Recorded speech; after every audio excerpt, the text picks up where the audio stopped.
Mama bukan mama. Terus si bapak kabur dari Bayinya mau saya bawa. Aku tuh ngerasain hal anehnya tuh waktu pertama lagi mandiin bayi. Diri aku tuh bilang gini, kamu tuh udah punya bayi, capek ya? Gak bisa tidur ya? Gendong terus ya? Udah, masukin aja bayinya tuh ke air, penuhin aja airnya, biar mati aja bayinya gitu. Aku tuh astagfirullahaladzim. Dan itu tuh jahat banget. Aku nanya ke Ustadz Rukiahnya, itu tuh siapa sih jinnya itu? Itu tuh Musibian. Ternyata dia itu jin paling jahat yang ganggu ibu hamil, melahirkan, dan bayi. Aku tuh kalau cerita suka gini ya, dulu ya.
Mama kunaon?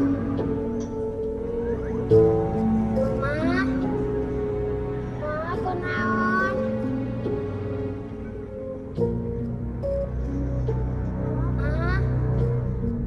Mama kunaon? Teh, kemarin videonya viral di TikTok ya. Kalau anak Teteh itu memvideokan Teteh itu seperti orang kesurupan. Iya. Lagi nari-nari gitu. Iya. Saat itu sebenarnya apa yang dialamin?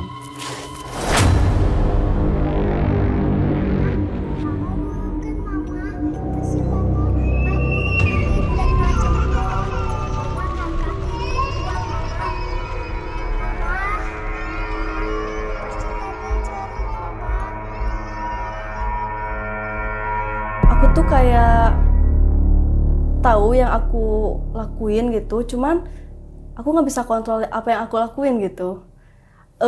Anak aku bilang gitu juga aku sadar, tahu gitu dia nanya gitu, cuman aku nggak bisa ngendaliin kayak ya Allah ini aku kenapa gitu, nggak bisa ngendaliin sama sekali gitu. Jadi Teteh sadar tuh lagi nari-nari kayak Sadar gitu. dan tahu. Tapi nggak bisa kontrol Nggak dirinya. bisa. Nah, kejadian-kejadian horor itu mulai dialamin saat hamil anak kedua. Iya, Sebelumnya nggak pernah. nggak pernah. Dan satu rumah itu mengalami semua berarti kejadian-kejadian horor tuh. Ikut imbasnya. Terkena imbasnya, Iya, termasuk efeknya. anak pertama. Iya. Oke, ditahan dulu ceritanya Teh. Langsung aja kita mulai. Om Awad pada kali ini, sebelumnya gue juga ucapkan makasih buat Teh Puspa ya yang udah Jojo datang dari Bandung dan cerita di kali ini. Langsung kita mulai, berikut adalah ceritanya. Na na na na na. Na na na na na.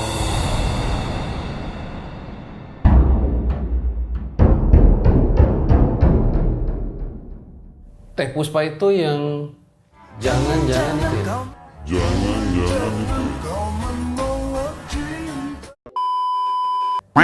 Oh bukan, itu ST12. Biar nggak tegang-tegang banget. Oke. Boleh diceritain Teh, pengalamannya seperti apa?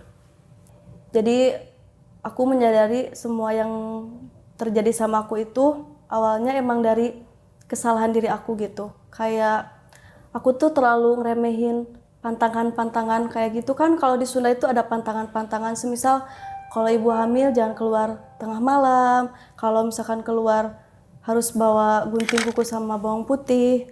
Kan kalau di Sunda itu kayak yang kayak gitu tuh kental gitu. Mitos-mitosnya. Pantangan gitu. Nah aku tuh waktu hamil anak kedua bener-bener nggak pakai pantangan apapun. Malah waktu bulan puasa juga aku bukber sama keluarga, pulang sampai jam setengah 12 malam ke rumah gitu. Dalam keadaan hamil 9 bulan besar, nggak pakai apa-apa, bener-bener nggak baca doa apa-apa, nggak pakai apa gitu. Pokoknya bener-bener nggak pantangan apapun gitu. Awalnya itu aku tuh kan ngerasain kontraksi itu sebelum lebaran, jadi sehari sebelum lebaran. Itu tuh sore-sore aku ke bidan karena udah ada tanda-tanda mau melahirkan gitu ya. Terus waktu aku ke bidan itu kata bidan, oh ini udah pembukaan 2 katanya. Saran aku sih kata bidan jangan pulang ya, nginep aja di klinik, takutnya kebobolan, soalnya kan anak kedua juga. Udah gitu suami pulang ke rumah, beres-beres baju, pakaian bayi kayak gitu, kembali lagi ke klinik. Itu tuh waktu itu kan emang suasananya besok mau lebaran, jadi emang klinik tuh benar-benar sepi banget. Cuman ada 2 pasien, cuman aku sama satu lagi gitu, itu juga beda ruangan. Ruangannya itu ada 4, dan ruangan yang aku tempati itu ada 8 kasur, semuanya itu kosong gitu, cuman ada aku aja gitu. Karena emang waktu itu lagi musim Covid juga, jadi hanya bisa ditemani sama suami aja gitu. Gak boleh ada yang jenguk, yang nunggu gak boleh lebih dari 2 orang. Jadi benar-benar aku tuh di ruangan pasien hanya aku dan hanya suami aku aja gitu. Awal mulanya itu kayak gini, malam-malam jam 2 malam kan aku lagi kontraksi. Suami udah tidur ya karena kecapean gitu. Aku tuh niat mau keluar ruangan, pengen cepet-cepet nama bukaan gitu, bukaan lahiran. Kan bukaan lahiran tuh dari 1 sampai 9. Aku kan baru 2. Jadi kalau kita tuh bisa ngelahirin kalau bukaan kita tuh udah 9 rahim itu. Aku tuh baru 2, jadi aku pergi keluar kamar, niatnya pengen jalan-jalan gitu, pengen nambah bukaan gitu. Jam 2 malam itu sendiri aku keluar kamar, nggak bilang juga ke suami gitu. Udah gitu aku pas lagi jalan-jalan keluar ruangan itu, aku lihat di kamar yang pojok, kan ada 4 ya, berurutan gitu kamarnya.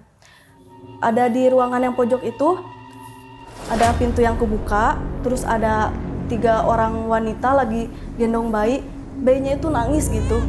Aku tuh pikir, wah itu baru ngelahirin mungkin ya gitu.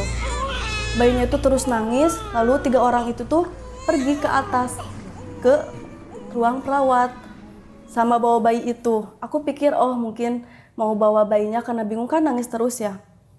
Aku di situ jalan menuju ke ruangan yang kebuka itu ya.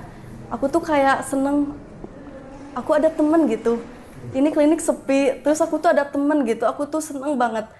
Aku tuh jalan menuju ke ruangan yang kebuka itu. Pas aku lihat, itu tuh aku inget persis itu klinik itu dindingnya itu warna hijau. Tapi pas aku lihat ke ruangan itu yang kebuka, tiba-tiba aku tuh kayak ke masa lampau gitu. Kayak langsung berubah semua suasana itu. Dinding-dinding itu kayak warna putih pucet, terus ngelupas-ngelupas jamur gitu. Ranjangnya juga beda gitu, kayak ranjang yang jadul gitu. Pas aku lihat ada wanita yang lagi berbaring, setengah duduk kayak gini. Rambutnya acak-acakan, matanya kayak kelelahan gitu, kayak udah ngelahirin lah gimana. Ininya bajunya kusut, mukanya pucat. Aku tuh nengok kayak gini, dia tuh kan nunduk kayak gini.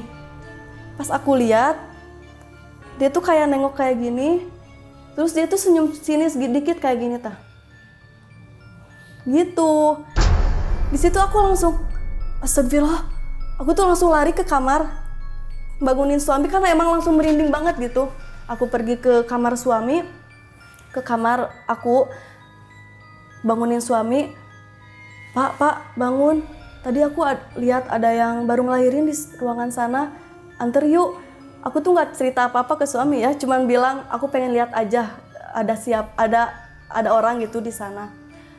Pas suami aku antar keluar, Pas aku lihat ruangan yang tadi itu gelap, gak ada siapa-siapa. Jadi emang benar yang tadi aku lihat itu ya bukan manusia gitu.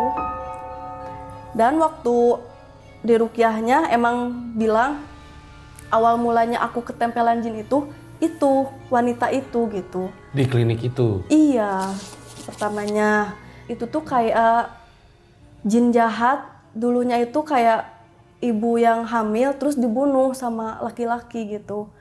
Jadi itu tuh kan kalau yang meninggal tuh ada jin korinya ya.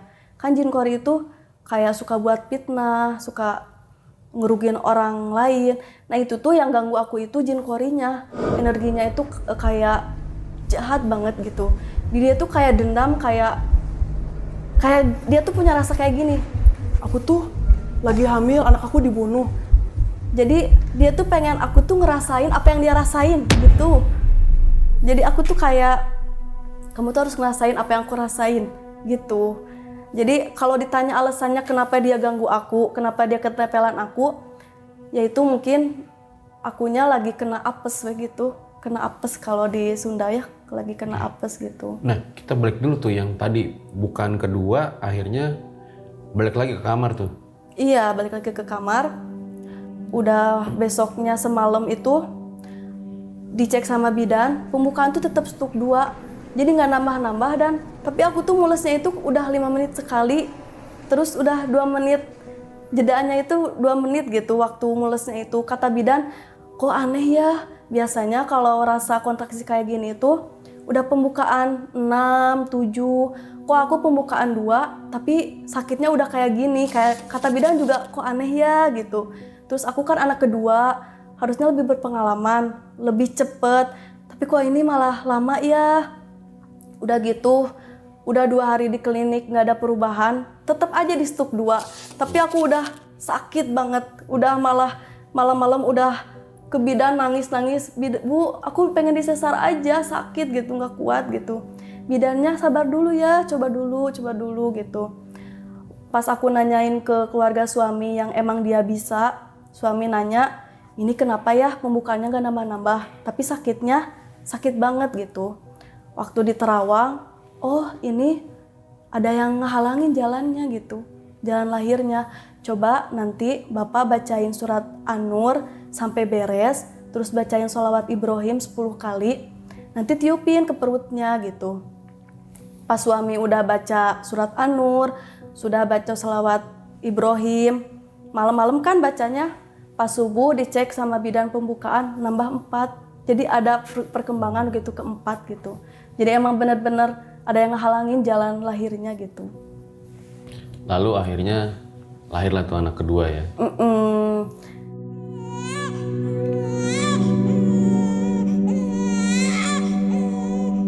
Nah permasalahannya juga dimulai saat anak aku lahir. Aku kan 2 malam 2 hari nggak tidur ya, karena emang kontraksi kan. Nggak tidur, nggak makan, karena emang sakit banget gitu. Waktu beres ngelahirin itu, aku ngelahirin tuh jam 11 siang. Jam 12 itu ya dijahit ya gitu ya. Aku tuh beres ya, bayi aku dibawa sama bidan. Itu tuh aku langsung tidur aja gitu. Aku tuh belum mandi, ini baju masih banyak darah, kolong kasur masih banyak darah, kasur masih banyak darah. Karena aku tuh emang langsung tidur aja gitu, bangun-bangun. Lelah gitu ya? Bangun-bangun jam 4:30 sore, itu dalam keadaan aku tuh pas bangun tuh sampai darah itu kering gitu. Kan kalau di Sunda mah itu teh pamali ya, kalau udah lahiran tuh, kalau darah itu harus langsung mandi gitu. Nah aku tuh mandi-mandi jam 5 sore, aku udah ngelabrak pantangan lagi tuh ya, jam 5 sore aku mandi, dan si baju yang aku banyak darah itu nggak dibawa ke rumah, bawa nginep sama aku, sama bayi aku malam itu gitu.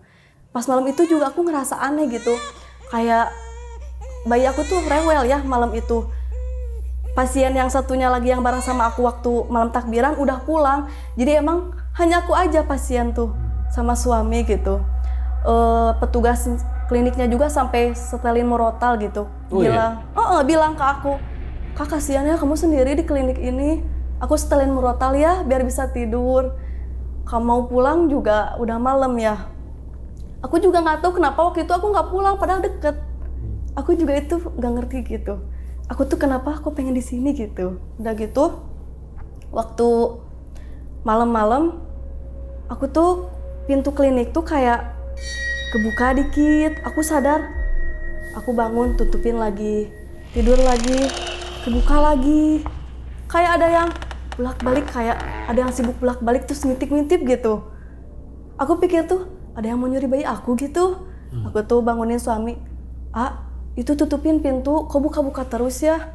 Kata suami, sama angin mungkin. Nggak ada angin apa-apa, kata aku juga. Di dapur juga, kan di sisi kamar aku itu tuh dapur ya. Malam itu tuh berisik banget, kayak ada orang, tapi nggak ada siapa-siapa gitu. Aku tuh di situ nggak mikir aneh-aneh ya. Ya udahlah, nggak apa-apa, nggak mikir kemana gitu. Cuman emang malam itu aku emang ngerasa ada yang ngintip-ngintip, kayak ngintip gitu. Ada yang bolak-balik juga gitu. Dan posisinya emang aku sama suami berdua gitu. Nggak ada orang tua, nggak ada siapa-siapa gitu.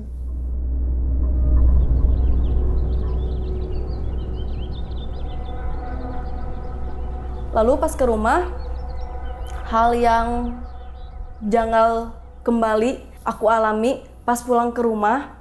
Aku tuh pada pas di klinik itu sakit banget.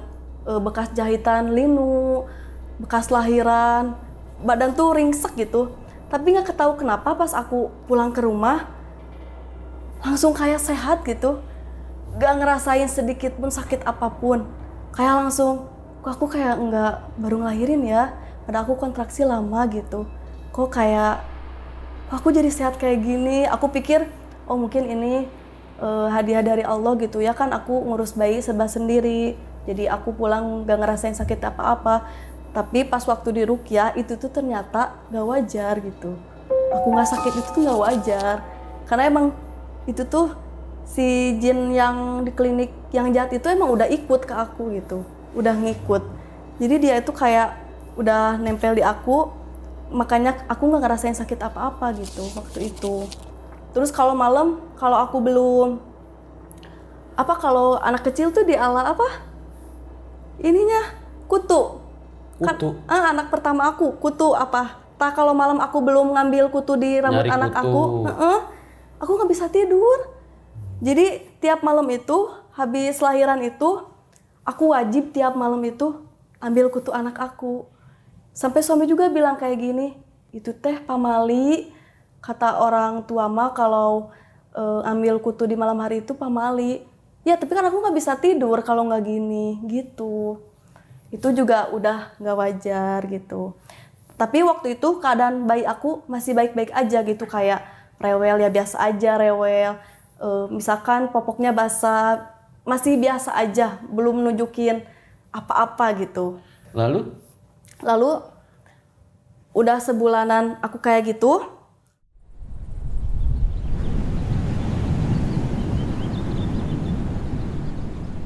Aku ngerasain aku nggak bisa tidur sampai 3 hari. Aku tuh jadi mataku tuh ngantuk, tapi nggak bisa tidur. Kayak mataku tuh udah sakit, udah perih, udah merah, udah bengkak gitu, nggak bisa tidur. Sama suami, kita ke bidan yuk periksa gitu.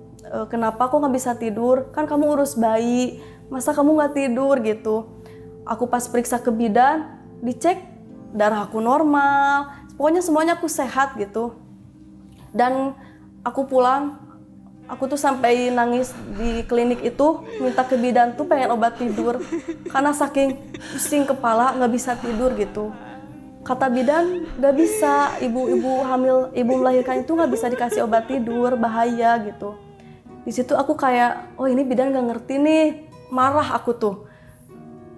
Aku bilang ke suami, jangan nyuruh aku ke bidan lagi ya, kata aku tuh. Dan aku nggak bisa tidur itu sampai 2 minggu. 2 minggu lamanya aku nggak tidur, kayak sama orang sekali? gila. Nggak tidur sama sekali. Itu tuh udah nggak wajar gitu. Aku nggak kepikir ke hal lain gitu. Soalnya kan waktu anak pertama baik-baik aja gitu, makanya nggak kepikir aneh-aneh gitu. Waktu udah 2 minggu nggak bisa tidur. Besoknya aku bisa tidur. Nah, di situ bayi aku yang kena efeknya. Bayi aku tuh dari umur 40 hari itu tiap maghrib sampai subuh dia nangis terus. Terus nggak mau nyusu gitu. Kalau digendong sama aku tuh dia tuh kayak malingin muka kayak gitu. Nangis, kejar aku tuh sampai punggung aku tuh sampai hijau memar gitu karena gendong terus gitu bayi aku gitu. Salahnya aku di situ, aku tuh nggak berani minta bantuan ke siapapun.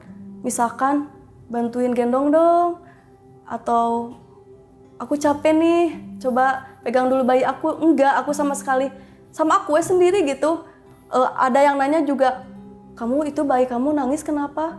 Ah nggak tahu gitu. Terus aku juga nggak cerita ke siapa-siapa apa yang aku rasain gitu. Bener-bener kayak ngerasa wajar aja wes semuanya itu. Lalu pas 2 mingguan gitu bayi aku terus kayak gitu. Nah di situ aku mulai ngerasain yang pengen gerak-gerakan yang nggak aku bisa kontrol. Dari situ udah 2 minggu bayi aku nangis terus tiap maghrib sampai subuh. Kalau pagi pun sampai sore dia tuh diem gitu mau nyusu tapi tetap digendongan, gak mau turun ke kasur. Sama sekali gak mau, aku tuh 24 jam bener-bener gendong bayi gitu. Udah 2 minggu bayi aku kayak gitu. Aku tuh ngerasain hal anehnya tuh waktu pertama lagi mandiin bayi. Waktu aku mandiin bayi, kok ada diri aku tuh bilang gini, kamu tuh udah punya bayi, capek ya? Gak bisa tidur ya? Gendong terus ya? Udah, masukin aja bayinya tuh ke air, penuhin aja airnya, biar mati aja bayinya gitu. Aku tuh astagfirullahaladzim. Aku ke kamar, lihat bayi aku lagi bangun. Pengen bantal, pengen ditutupin ke bayi aku gitu. Pokoknya diri aku tuh bilang kayak gini, ya udah nggak apa-apa, matiin aja bayinya, nggak akan ada yang tahu. Kan kamu ngurus juga sendiri, di rumah juga sendiri. Suami kan adanya cuma malam aja. Nanti tinggal bilang aja ke orang-orang, bayi kamu pas bayinya lagi tidur, sama kamu pas bangun bayi kamu udah meninggal. Gitu aja bunuh aja. Aku tuh sampai berdoa sama Allah, ya Allah, matiin aja deh bayinya. Nggak apa-apa deh, jangan panjang umur deh. Udah kayak gitu ya Allah, itu tuh Minta ke Tuhan sampai berdoa supaya anaknya mati aja. iya, udah deh mati aja gitu, mati aja. Malah pernah waktu satu hari itu hampir kebablasan gitu, hampir bayi aku tuh udah di air tuh udah dimasukin gitu, cuma diangkat lagi. Aku tuh udah hampir ya mau bunuh bayi aku gitu, kayak dimasukin. Astagfirullah, inget diangkat lagi bayinya. Bayi aku tuh sampai kelelepan gitu gini, ku air sama air gitu. Pokoknya di pikiran aku tuh, aku pengen bayi itu nggak ada gitu. Kamu tuh bikin aku susah gitu di pikiran aku waktu itu. Lalu waktu itu aku masih belum nggak wajar ya. Aku cuman kecapean aja mungkin gitu. Cuman lama-lama di sisi lain ada bisikan untuk bunuh bayi itu, sama aku nggak mau bayi itu hidup. Ada gerakan kayak pengen nangis sendiri, pengen ketawa sendiri, pengen nari-nari, pengen teriak-teriak. Kadang kalau ada suami aku bisa nahan, tapi kalau misalkan lagi sama anak-anak berdua gitu, tiba-tiba kalau lagi diem, lagi gendong bayi, aku ke pojok, ketawa-ketawa sendiri. Itu tuh misalkan 3 menit, sadar lagi, istighfar lagi aku tuh. Nanti tuh misalkan bayi aku lagi tidur, aku udah mandi, aku ke ruang tamu, nari-nari. Itu tuh aku tuh kayak, ya aku kenapa sih? Tapi emang nggak bisa ditahan gerakan itu tuh, bener-bener gerak gitu. Malahan yang tahu kondisi aku kayak gitu tuh anak pertama aku cerita ke suami aku gitu, Bapak, Mama kalau siang gini, kenapa ya gitu. Kata suami aku, kok kamu gak cerita? Emang dorongannya waktu itu aku gak mau cerita ke siapapun gitu. Bahkan ke suami pun? Enggak mau gitu. Aku tuh padahal udah capek banget, Tapi aku tuh ngerasa aku tuh harus kuat gitu waktu itu tuh. Emang salahnya itu, gak cerita ke siapapun dan gak minta bantuan ke siapapun. Jadi orang lain tuh nyangkanya ya baik-baik aja gitu. Padahal aku tuh udah hancur gitu, udah capek lahir batin gitu, udah mau bunuh bayi aku. Malah aku udah WA ke saudara aku yang di Lembang, mau bayinya nggak? Aku kasih ya ini bayi aku. Tapi jangan bilang ke suami ya. Udah sampai kayak gitu, aku tuh udah sampai mau dikasihin ke orang lain bayinya.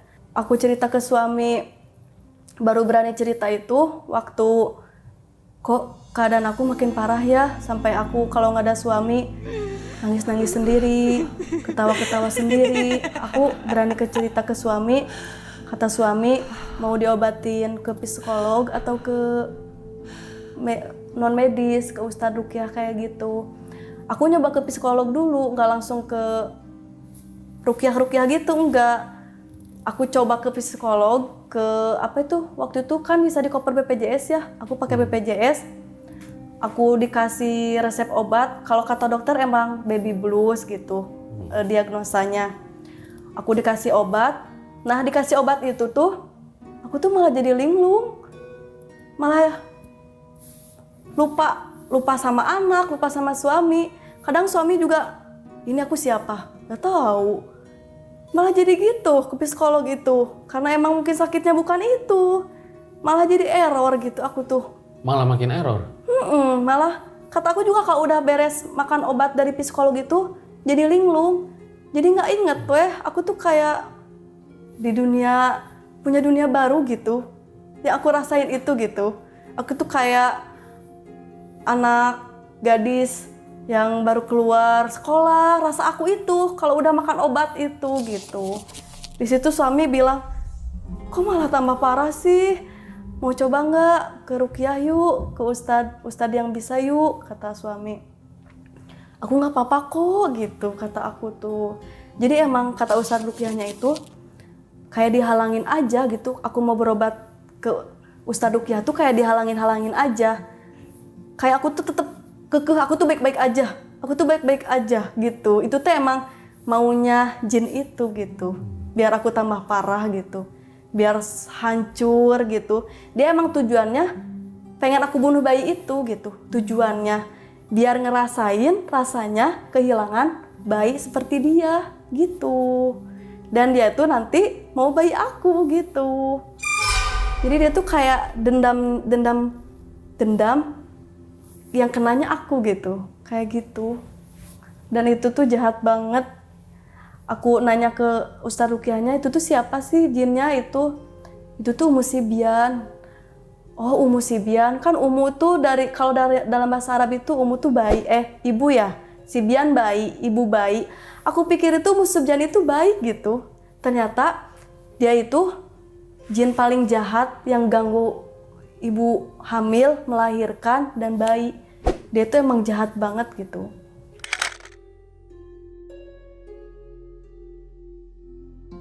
Ini ada video waktu aku nangis sama ketawa. Juga ada direkam sama bibi aku gitu. Boleh lihat, Mbak? Ini ada. Aku juga upload di TikTok. Yang video itu. Di sini jelas banget itu bilang dia tuh mau bayi aku gitu.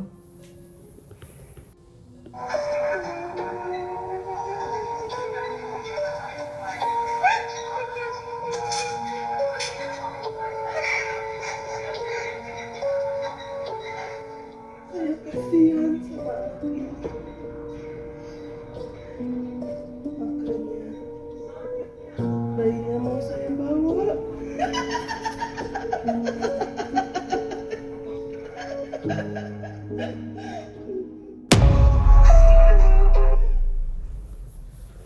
Itu tuh aku tuh tiap ada orang ya ustadz yang ruqyah aku selalu bilang, kamu jangan ikut campur. Kalau dalam bahasa Indonesianya, kamu mau aku bunuh gitu. Jangan ikut-ikut campur gitu. Kalau suami aku bacain ayat-ayat ruqyah atau keluarga aku pasti bilang gitu. Sambil nunjuk, sambil marah. Kamu jangan ikut campur, kamu mau aku bunuh gitu. Aku tuh sampai kalau kan aku tahu ya yang aku omongin, tapi aku nggak bisa kendaliin. Aku sampai malu gitu kadang. Aku ngomong apaan sih gitu. Tapi kan emang bukan aku yang ngomong ya gitu. Kalau udah ngomong kayak gitu tuh aku suka minta maaf ke ustadz-ustadznya, maaf ya gitu. Kalau pernah juga waktu di ruqyah sampai si ustadznya itu sama aku gimana ya, ditendang gitu, kayak berkelahi gitu sama ustadznya itu, sampai asal aku pukul. Pokoknya aku tuh marah. Kalau ada yang mengobatin aku tuh marah gitu. Kalau ada yang ruqyah aku tuh marah bawaannya gitu. Nah ini mungkin banyak yang nonton gitu ya Mbak, bahwa tadi kalau dikisahkan walau belum habis ya, dari ciri-ciri beberapa memang kan bisa jadi gitu ya. Iya. Jangan-jangan yang baby blues gitu Iya. kan.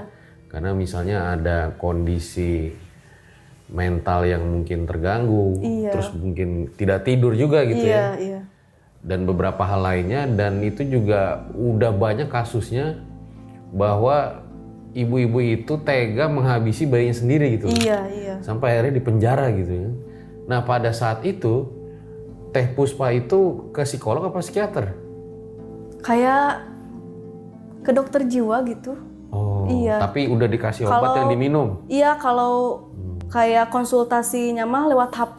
Ke psikolog itu kayak konsultasinya lewat HP gitu. Kalau ke psikolog, kalau yang obat itu ke dokter jiwa kayak gitu. Oh, jadi sudah ke dua tempat yang berbeda? Iya, sebelum aku ke non medis itu, ruqyah itu, aku nyoba-nyoba ke dokter anak, periksa anaknya sampai di rongsen, sampai dia takut anaknya bermasalah karena nangis terus ya. Tapi semuanya itu sehat gitu. Aku ke dokter jiwa, ke psikolog. Pokoknya aku masih berpikir ini tuh nggak gaib gitu. Jadi ikhtiar memang sudah dilakukan di medis? Iya gitu, tapi nggak ada perubahan. Ya walau juga kita nggak bisa pungkiri ya, bisa jadi juga ada penyebab jinnya di sana gitu. Iya, jadi berkaitan. Betul. Gitu. Nah kita lanjutin lagi dengar ceritanya. Gimana Teh? Yang ruqyah gitu, waktu aku menyadari aku tuh udah capek gitu, ke medis nggak ada perubahan. Terus suami juga nyaranin yang ke ustadz-ustadz ruqyah gitu. Aku coba, aku mau gitu. Waktu itu aku bikin status di WA, kayak coba cari-cari info siapa yang bisa gitu. Waktu itu aku belum kepikiran ke keluarga aku yang bisa, keluarga suami yang bisa waktu di klinik, waktu nyaranin surat An-Nur. Aku nggak kepikiran ke situ waktu itu.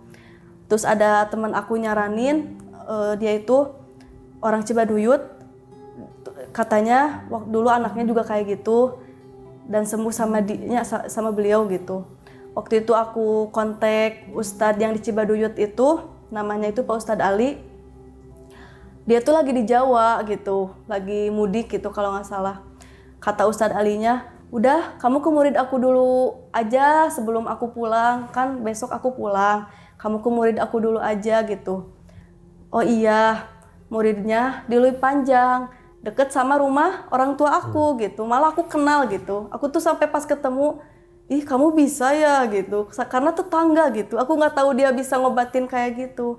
Aku tuh bilang ke beliau ini nih anak aku nangis terus, periksa kenapa, ke medis nggak apa-apa, sehat di rongsen, ke DSA, ke dokter anak, pokoknya udah aku coba baik-baik aja gitu. Udah gitu, kata murid Ustadz itu bilang kayak gini ke aku, coba sini bayinya, cenah. Digendong sama Ustadznya, terus dipegang dahinya anak aku, ini bersih kok, nggak ada gangguan apapun, coba sini ibunya. Pas murid Ustadz bilang gitu, aku takut, malah aku sampai mau kabur gitu, takut, kayak ya aku ketahuan gitu rasa aku tuh. Aku nggak mau gitu, tiba-tiba sampai sama murid Ustadz itu ditutup pintunya gitu. Mau kemana? Iya, sok gue gendong bayinya, aku mau pergi gitu. Pas sama bayi aku dikasih ke istrinya, murid Ustadz itu suruh aku ngadep ke belakang, lalu kayak ke punggung aku gitu, tapi nggak kena gitu, kayak gitu. Itu di situ aku nggak bisa ngendaliin diri aku. Aku nengok ke belakang, sinis, bener-bener sinis.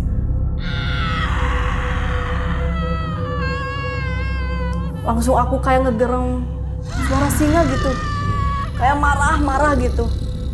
Langsung murid Ustadz tuh, udah, aku mah nggak bisa, aku tuh nanti aja sama guru aku ya. Ini cenah jahat banget gitu, energinya besar banget, aku nggak bisa, nanti tunggu aja pulang Ustadznya, gurunya gitu. Ini tuh yang bermasalah itu bukan bayinya, tapi kamu ibunya. Nah, bayinya itu nangis tiap maghrib sampai subuh itu karena dari maghrib sampai subuh itu yang bayi aku lihat itu bukan aku gitu. Makanya dia itu maling-malingin muka ke aku kalau lagi nangis. Kalau malam mah gak mau nyusu, bener-bener gak mau nyusu. Kalau malam itu aku pakai susu formula sama air putih. Tapi kalau pagi-pagi sampai sore biasa aja nyusu ke aku gitu. Kayak gitu. Murid ustadznya udah pulang, kontak ke aku, mau ke rumah aku aja langsung sambil periksa rumah. Waktu pas ke rumah, malam-malam itu jam maghrib, ustadz datang sama murid yang waktu itu ngobatin aku juga. Datang itu,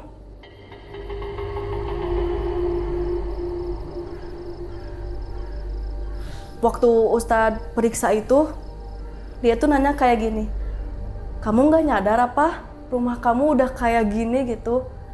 Nyadar sih, kata aku. Emang aku tuh ngerasa rumah aku itu kayak terang tapi gelap gitu. Sampai-sampai kalau yang nengok sama aku itu bilang, Puspa nggak takut? Emang ada apa? Oh enggak gitu. Emang aku juga ngerasain kayak gelap gitu rumah tuh, sampai aku ke suami bilang, ganti lampunya dong. Waktu itu tuh 3 watt gitu, beli yang 5 watt semuanya diganti. Tapi kok tetep ya kayak gini. Aku tuh nggak cerita ya. Itu tuh rumah tuh bener-bener seram ya kayak gitu. Kadang kalau aku misalkan lagi diem di kamar, kayak ada yang ngintip. Kalau aku misalkan lagi di kamar mandi, kayak ada yang berdiri di dapur. Kalau aku lagi diem di ruang tamu, kayak ada yang lari-lari. Dan itu aku tuh nggak cerita gitu ke suami juga gitu. Waktu ustadznya ke rumah aku, dia tuh bilang, ya dibersihin rumah aku, di dapur itu ada 4, di pojok-pojok. Ustadz tuh sampai bilang gini, mana yang kata kamu gelap, itu tuh sebelah sana, itu pojok sana. Dan itu bener, ditangkap, di dapur ada 4, di kamar mandi ada 3, di kamar tidur ada 3, di ruang tamu ada 1, itu tuh jinnya itu. Jadi kayak si Umu Sibian yang di klinik itu, tiap aku keluar rumah, kan aku kadang suka ke rumah orang tua, kadang suka belanja ke Alfa gitu. Si Umu Sibian itu kayak gini, ke jin-jin yang di jalan atau apa, ikut yuk, ke rumah yuk gitu. Jadi yang bikin jin-jin itu ada di rumahku itu karena ajakan jin yang ada di aku gitu. Tapi pernah lihat penampakannya kalau di rumah si cewek yang dari klinik itu? Kalau lihat penampakan itu waktu aku di Ruqyah, ustaznya juga nawarin kayak gini, kamu pengen lihat gak yang ganggu kamu selama ini? Aku tuh pengen dong, dia tuh udah bikin aku hancur kayak gini gitu. Waktu sama ustaznya dibacain ayat-ayat Ruqyah, aku ngerasa tiba-tiba semuanya gelap.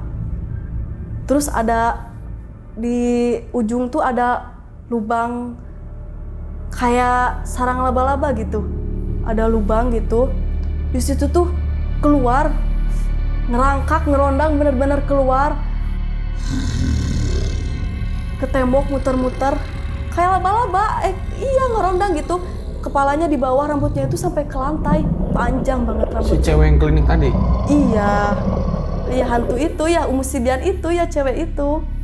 Kukunya panjang, matanya merah, ininya tuh banyak darah. Terus ya emang ngerangkak kayak laba-laba di tembok gitu. Aku tuh sampai bilang, udah nggak mau lihat, udah. Mungkin ditutup lagi sama ustadznya. Nggak lihat lagi gitu. Nah, yang selama ini gangguin kamu itu yang paling jahat itu yang itu gitu. So, ustadznya juga bilang ya waktu aku kesurupan tuh bilang, kamu mau bayi manusia? Iya. Udah aku gantiin aja sama tuyul, kan kamunya hantu, masa mau bayi manusia? enggak ah mau bayi yang ini, kata gitu, kata jinnya itu. Dia itu benar-benar gak pantang menyerah gitu. Benar-benar aku udah diruqyah 5 kali gitu, dia tuh masih ada gitu. Benar-benar masih ada gitu. Komunikasinya lewat Teh Puspa. Iya, bilang sama pengen Ustadz bayi Ruqyah. ini. Iya, bilang mau bayi ini gitu. Di rumah keadaan udah kondusif, anak aku udah nggak nangis ya. Udah 5 kali ruqyah itu anak aku udah nggak nangis gitu, udah wajar kayak biasa anak-anak lainnya. Cuman akunya masih tetap aja gitu. Aku bilang ke suami, di Lembang katanya ada yang suka ngobatin, kita coba yuk, kata aku. Kan Ustadz Ruqyah itu kayak dokter ya, cocok-cocokan gitu. Kita coba yuk yang di Lembang. Aku tuh ke Lembang, pas terakhir di Lembang itu, aku dikasih air botol gitu di, apa kalau ini mah, kayak kuning, tapi bukan kuning apa? Kalau di Sunda itu panglai, kalau bahasa Indonesianya apa ya? Maksudnya airnya kuning? Iya, air, terus pakai kayak kuning. Kunyit? Iya, kayak kunyit, tapi ini mah bukan kunyit. Panglai kalau di jamu. Sunda. Iya, kayak dikasih gitu weh. Pas dibanjurin ke aku, itu aku teriak kayak, gak akan ada yang bisa ngalahin aku. Mau siapapun. Aku tuh paling kuat. Itu tuh aku tuh, diri aku tuh takut. Diri aku yang asli gitu takut. Kayak udahlah, pasrah aja gitu. Malah sampai sekarang juga, jadi si jin Umu Sibian itu gak bisa lepas dari aku, cuman kayak dikasih jarak sama aku itu. Jadi kayak ada talinya gitu, nyambung gitu, tapi dia tuh gak mau pergi. Jadi sama Ustadz tuh cuman bisanya dipisahin aja, dikasih jarak gitu, biar dia gak ngepek ke anak aku gitu. Kalau sampai sekarang aku ngerasa aku emang nggak baik-baik aja, cuman nggak separah dulu gitu. Kadang aku sekarang kalau nonton hantu, kalau misalkan aku deket sama orang yang bisa Ustadz kayak gitu, aku kadang ada reaksi. Iya, gitu. Makanya aku paling anti nonton hantu. Soalnya kalau aku nonton hantu, semalaman reaksi aku. Jadi aku sekarang kayak ya udahlah nggak apa-apa, yang penting anak aku baik-baik aja. Suami aku baik-baik aja, karena kan waktu awal ngelahirin itu efeknya juga ke suami. Suami itu bilang ke aku, dia tuh nggak betah di rumah, dia tuh cuek banget sama aku. Kalau malam aku minta gantian gendong dong, ini aku pegel gitu, dia tuh nggak mau. Jadi emang si efeknya itu ke suami itu cuek gitu. Kalau jadi nggak cinta mah jadi nggak cinta gitu. Tapi pas udah di ruqyah 5 kali itu, suami udah baik ke aku biasa, anak aku juga biasa, udah gak nangis lagi. Tapi kalau aku sampai sekarang berusaha baik-baik aja gitu. Nah, yang pas tadi ruqyah teriak-teriak begitu, abis itu gimana? Waktu teriak-teriak di Lembang, iya, kata mbah yang di Lembang tuh bilang gini, kamu itu dari mana? Kamu tuh dari mana? Malah pas aku perjalanan ke Lembang juga, kan ngelewatin Maribaya yang jurang gitu, aku tuh lihat di bawah itu banyak yang nari-nari. Aku lihat ada yang nari-nari pakai selendang hijau, dan ada yang beda satu orang selendang warna merah. Aku tuh bilang ke mbahnya, mbah tadi aku di jalan lihat ini yang tadi gitu. Udah jangan digubris gitu. Ya udah gitu, jadi sekarang mah tinggal akunya aja lawan gitu, lawan diri aku gitu. Berarti keadaan sudah semakin membaik gitu? Iya, rumah, suami, anak. Kalau aku mungkin kalau dari baru 50% lah gitu. Soalnya aku masih ngerasa nggak baik-baik aja gitu. Tapi maaf kalau saya tanya ya. Iya. Pada saat kelahiran anak kedua, memang Teh Puspa itu ingin atau gimana sebenarnya? Ingin banget malahan. Malah ingin banget? Banget, ingin banget. Malah sekarang, ya waktu anak aku udah sembuh, kan kejadian anak aku nangis terus tuh sampai 4 bulanan. Nah udah 4 bulanan anak aku nggak nangis lagi, cuman efeknya dia jadi sakit-sakitan. Aku tuh waktu itu anak aku umur 1 tahun, aku udah bolak-balik rumah sakit sampai 4 kali. Jadi anak aku tuh ya sebelum umur 2 tahun, kalau aku ngelewat ke kebun misalkan gak lupa baca doa pasti sakit. Kalau aku ke rumah misalkan yang agak angker, aku tahu itu tuh agak angker, pasti sakit. Jadi anak aku juga jadi sensitif. Cuma sekarang udah umur 2 tahun, anak aku jadi mulai normal gitu.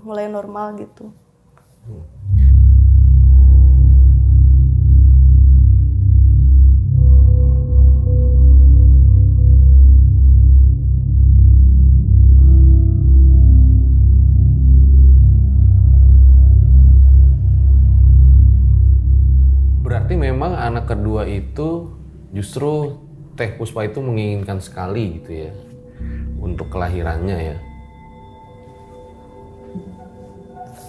Oh, iya. Astagfirullah. Tadi dulu.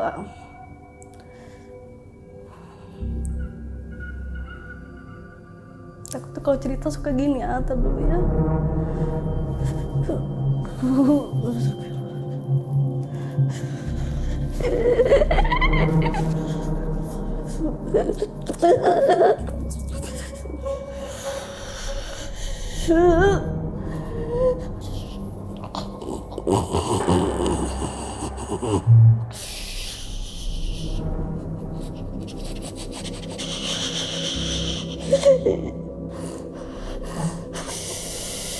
Bacain doa.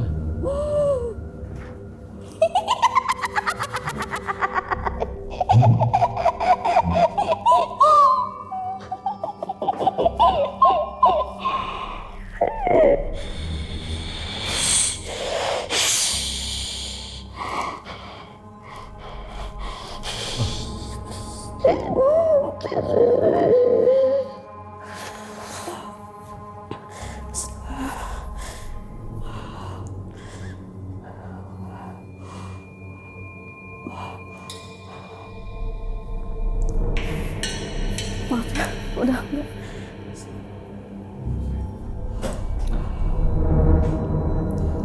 Minum dulu Teh. Maaf ya.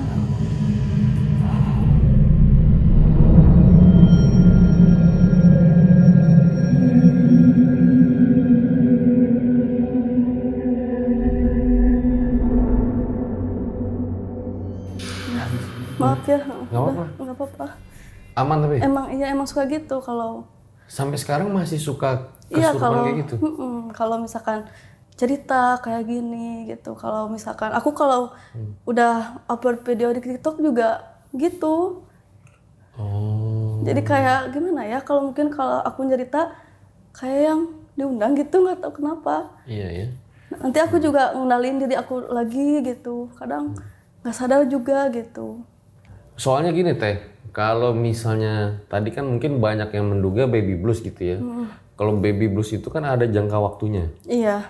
Nah ketika sudah lewat baby bluesnya itu, ada tuh aku lupa nama ilmiahnya apa gitu. Tapi itu kasusnya sudah depresi gitu loh. Oh iya. Nah tapi tidak menutup kemungkinan bahwa bisa jadi ada jinnya juga gitu loh.